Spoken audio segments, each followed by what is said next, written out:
G'day new starters, welcome back.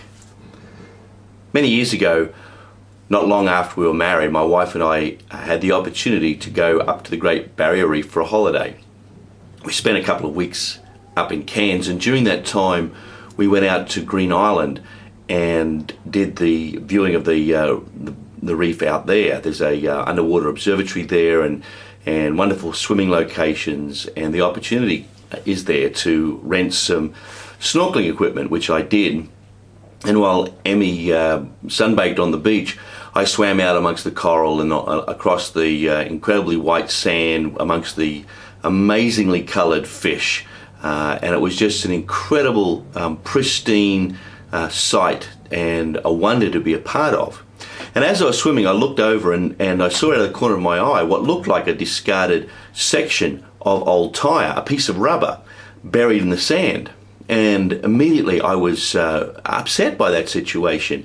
The vision of someone going past in a boat and recognising that they had this old piece of tyre on board and throwing it over for whatever reason, that just infuriated me. And so I swam over to this piece of rubber and decided to do that, the only thing that I possibly could do, which was take it out of the water and back to the island and discard it in a appropriate bin somewhere.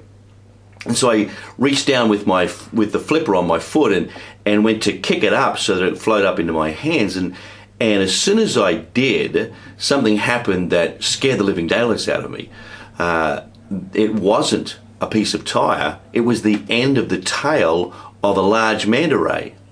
Well, I guess by manta ray standards it probably wasn't that large, but its wingspan was a good 3 or 4 meters, and I was scared to death. My heart started pounding, and I in an instant spun around and swam out of the water as fast as I could. I felt like I walked on water.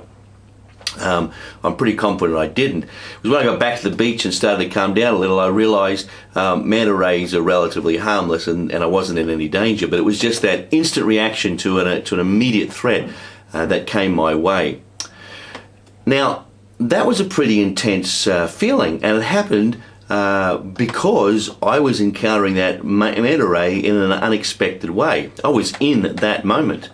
I've watched a lot of shows across the years, documentaries on the Great Barrier Reef, and I've always thought what an incredibly beautiful place it is, and always been moved by those scenes.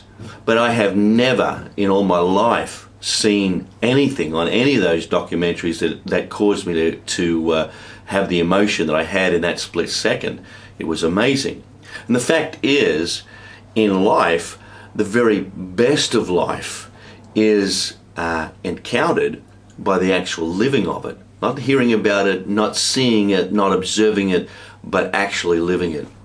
This morning, as we gathered with our friends from Tennessee, the Chapmans and the Tarrants, Emin, as part of this developmental process of thinking through what kind of church do we want to be in the future, led us to consider this idea of being present in the moment and how important it is as an expression of love and of life to be in the moment with others.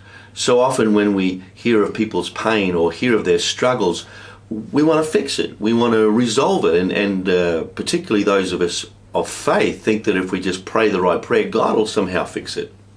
But the truth is, what love does is connect in that moment. It exists in those moments with the one in pain.